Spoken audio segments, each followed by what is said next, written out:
She called me her financial abuser online, then asked me to Venmo $5 just for bread. Hi, I'm Nate, 29, and 3 days ago my girlfriend's card got declined at the mall because I blocked it. Not by accident, on purpose. Right after she deleted every photo of me from her Instagram. For aesthetic reasons, she looked at me dead in the eyes 2 weeks ago and said, "Babe, I think I'm going for more of a solo girl vibe on my feed. You get it, right?" Honestly, no, I didn't get it. We'd been together for 18 months. I took half those damn pictures she posted. Brunches, rooftop sunsets, our trip to the coast. Photos I was in, gone. Photos I took of her, still up. Cropped tighter, filtered, beige, and dreaming. A software developer. Steady income, decent apartment, decent cooking skills. She's 26, trying to build a brand as an influencer. TikTok, Instagram, the whole thing. I was supportive, bought ring lights, took outfit shots, made breakfast runs while she edited. Even added her as an authorized user on my credit card so she could grab shared groceries, Uber rides, shared stuff. Except that slowly morphed into her personal lifestyle fun. Sephora runs, content brunches with friends without me, boutique outfits for shoots. I said nothing. Maybe I should have. But I figured, she's trying, I make enough, whatever. Then I'm on lunch break last Thursday, scrolling her feed, and it hits me like a brick to the temple: I don't exist anymore. Not in one photo. Like we never happened. She scrubbed me. And the cherry on top? I text her about it, and she hits me back with, "Babe, it's not that deep. My engagement's been up like 30%. Couple content just doesn't perform anymore." I stared at my phone in stunned silence. Not even angry, yet just cold. That night, I logged into my account. Saw $140 at some boutique I'd never heard of. $90 Sephora. $65 nail salon. She spent over $300 in the last 3 days. And not one dime was on anything we did together. So, it's something I didn't plan. Something I probably should have done months ago. I removed her as an authorized user. 3 minutes, done. Her card stopped working immediately. Then I blocked her, made pasta, watched a movie, slept better than I had in weeks, and the next morning, my phone blew up like it was the 4th of July. By the time I unblocked her number Friday morning, I had 83 unread messages. The first 20 were live updates from the mall. "Babe, my card isn't working. Hello? This is so embarrassing. I have stuff in my cart. People are watching. Why would you do this to me?" Then came the shift. "This is financial abuse. You can't just cut me off. What is wrong with you? I'm coming over. We need to talk." So I sent one text. Just one. "Don't come over. We're done. Good luck with your aesthetic." Blocked her again. Thought that would be the end of it. It wasn't. Saturday, she showed up. Doorbell cam lit up around noon. There she was, in full influencer uniform, wide-leg jeans, oversized sunnies, Starbucks cup in hand, and zero shame. She rang the bell 30 times. Then yelling started. "I know you're in there. Be a man and open the door." I didn't move. She eventually left. An hour later, her best friend texted me. "She's devastated. You need to talk to her," I replied. "She deleted every photo of me from her life. I deleted her access to my money. Fair trade. Big mistake." That lit the fuse. It's not about the photos. It's her brand. "You're being so selfish. You made her look broke at the mall. She can't afford her content anymore." Oh no. The horror. My response? Then maybe she shouldn't have deleted the guy paying for her brunches. Blocked her too. Sunday morning, I answer a call from an unknown number. Dumb move. This is her mother. "What you did was cruel. I swear to God," I laughed out loud. "Ma'am, I took her off a credit card. She's an influencer. That's an investment. She needs that card. You're sabotaging her future." I said, "If her future depends on my money, she might need a better business model." She hung up. Then the email came. A full-on influencer pitch deck. She outlined upcoming expenses. $400 for a photo shoot. $600 wardrobe refresh. $200 new ring light. $180 hosting fees. $300 miscellaneous content needs. Grand total, $1,680, and she asked me to Venmo it. Because I owed it to her after emotionally destabilizing her brand, I replied with a single word. No, blocked her email.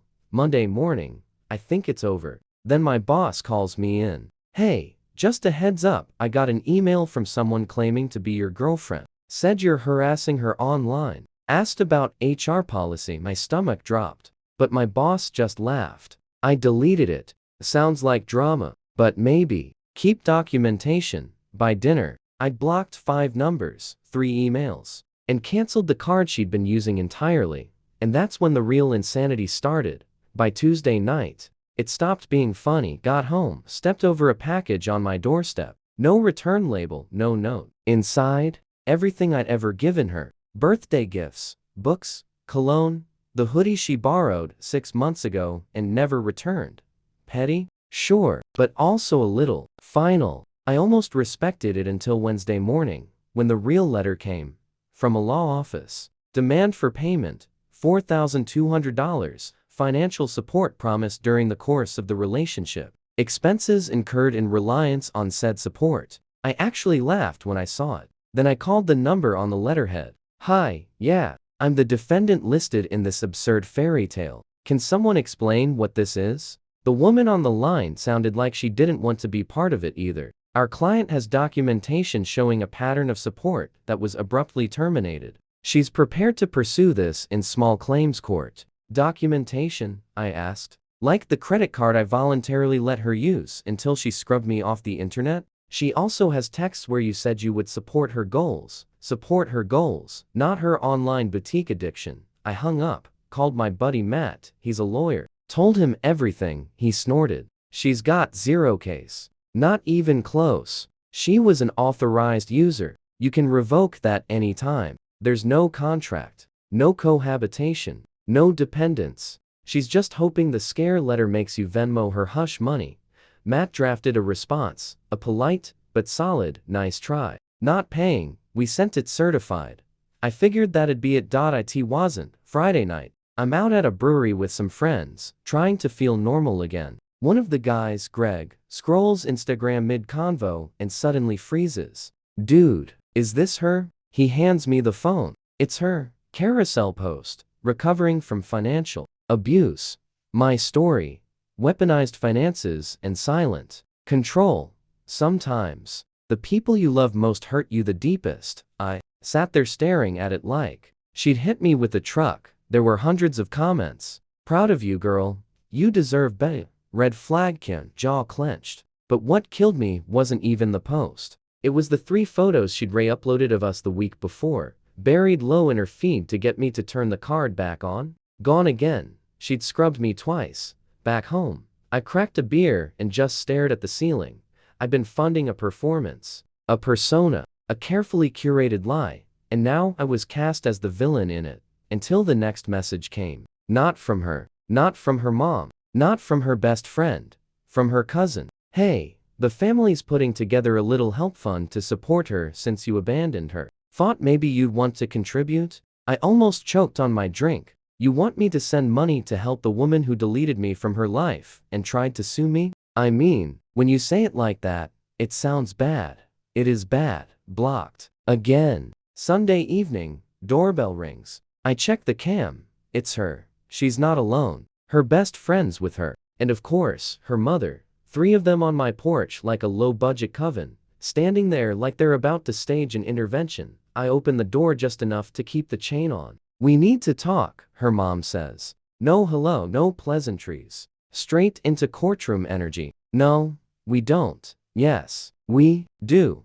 Her tone sharpens. What you're doing to her is cruel. I blink. What I'm doing? I removed her from a credit card. She removed me from her life. Her best friend pipes in like she's been rehearsing. She can't afford content creation anymore. Do you have any idea what you've done to her engagement rates? I laughed. I actually laughed. No, and I do not care. Then the girlfriend speaks. Finally, eyes red, makeup smudged. Why are you being like this? I said I was sorry. No, you said you were sorry after you tried blaming me, guilt-tripping me, suing me, and posting about me on social media. That's not an apology. That's a strategy, she sniffles. I still love you. I fold my arms. Cool. What's my birthday? A pause, long enough to make her squirm. Her mom and best friend glance at her. This is a test, she snaps. No, this is a relationship. You just didn't show up for it. Not even with the calendar. Still nothing. No answer, just silence. Exactly, I said. Now all of you, off my property. Her mom's nostrils flare. Do you know how bad this looks for you? Yeah, about as bad as trying to sue your ex for taking back his own credit card. I closed the door, locked it, stood there, heart racing, while they kept yelling through the wood. They left eventually, but it wasn't over. Not even close. An hour later, at a Venmo request. $3,000 pain and suffering. Declined. Next one, $2,500 to make things right. Declined. Then $2,000. Please. Declined. Then $1,500. I'm begging you. Declined. It kept going. $1,000. $500. $200. $50. I just need groceries. I almost felt bad. Almost. Then I remembered the $30 Starbucks order she flexed on her story last month with my card. Decline. All of them. Monday comes. I'm sipping coffee, feeling good. Like maybe the storm's finally passing. Then I get a call. Unknown number. I answer out of morbid curiosity. Hey, man. This is her brother. Of course, it is. You're being a jerk, bro. What you did at the mall. Cold. Removing her from my credit card was cold? Yeah, she was shopping. You could have waited a day. She deleted me for engagement. I deleted her card for peace of mind. It's not the same, you're right. My thing cost her free money. Hers just cost me my entire existence online. Silence. Then, we just didn't think you'd go this far. Funny. Neither did I. Monday night, I'm unwinding. Pasta. Low-volume TV. Trying to pretend my life isn't a rejected Bravo pilot. Then buzz. A new number. You win. I'll put the photos back. Just please turn the card back on. I let it sit. Then another text. I'm sorry. I didn't realize it would hurt you this much. Can we please just talk? I need you. I checked her Instagram. She'd reposted exactly 3 photos of us, old ones. 6 months back. Buried so deep in her feed you'd need a miner's helmet to find them. I texted back. Too late. A minute later. What do you mean too late? I mean, we're done. The credit card wasn't the deal breaker. It just made the deal clear. You didn't love me, you loved what I provided. Pause. That's not true. When's my birthday? 5 minutes. No reply. This is a trap. No, it's a basic question. 18 months. If I asked you your own follower count, you'd answer in seconds. Still no reply. So I said, that's what I thought. Lose my number. Blocked. Again. I was starting to think I could breathe again. Then Wednesday, I got a letter. A real one. In an envelope. With a return address from a law firm that sounded made up. Inside. Another demand for payment. Same amount. 4,200. But this one looked more serious. Watermarks. Legal tone. Claimed I had caused her measurable financial distress and was obligated to resume support until she regained income stability. I called Matt, my lawyer buddy, sent him photos. He laughed so hard I thought he might choke. Bro, this is the same garbage. No legal standing, no contract, no promise, no cohabitation. You weren't her sugar daddy, and even if you were, there's no refund clause in breakups.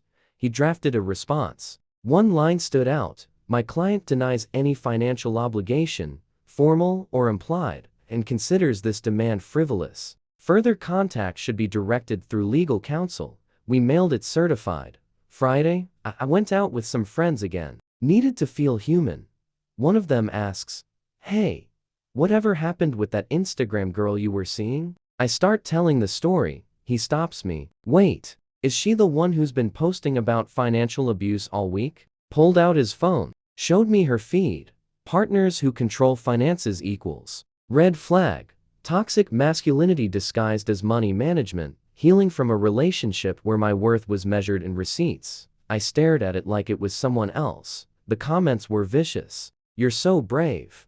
Men who act like this should be arrested. Classic narcissist behavior. And not a single word about why the money stopped. Just vague vibes and victim points. Then I noticed.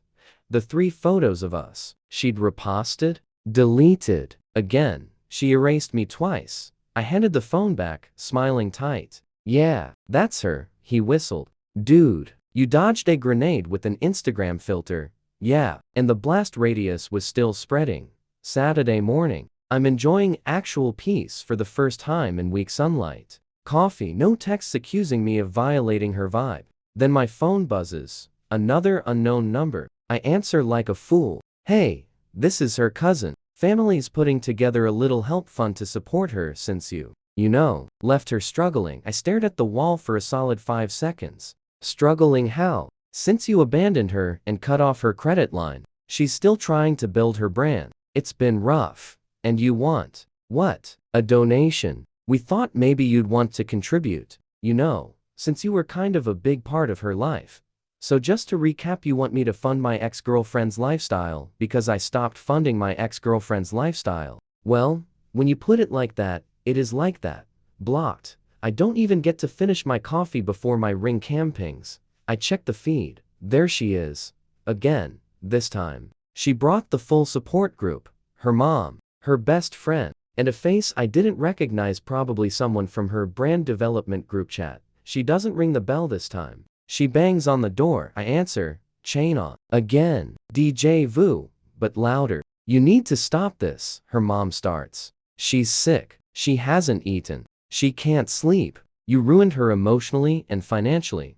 I didn't ruin anything. I stopped paying for a lie. Her best friend jumps in. You are financially abusive. Do you know how hard it is to maintain consistent engagement without wardrobe updates? She's losing followers. I blink. You came to my door to yell about follower loss? The unknown girl pipes up. She was the happiest she's ever been with you. You elevated her brand. Cool. She deleted me. Twice. That's not elevation, that's an audit. Then the girlfriend speaks. She steps forward. All fake calm and smeared mascara. I messed up, okay? I shouldn't have deleted the photos, or tried to sue you, or email your boss, or send Venmo requests for pain and suffering. I nod slowly. When's my birthday? She stares. Again. Silence. It's not about that.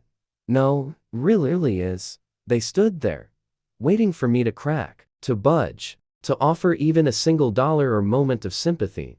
Instead, I smiled and said, "Get off my porch," and I closed the door. The banging went on for another 5 minutes, then the Venmo request started again. $3,000 to repair the emotional damage. $2,000 to buy new content equipment. $1,200. I literally just need groceries. $500. You owe me something. $100 please. $50 please. $20. I'm literally starving. $5 just for bread. I declined every single one. And then I blocked her on Venmo too. And that was the day the noise stopped. Until it started again. It was quiet for almost a week. Not a peep from her. No mystery numbers. No crying at the door like it was a sad sequel to a rom-com that should have ended at part 1. I almost thought the storm had passed. Then came the roommate call.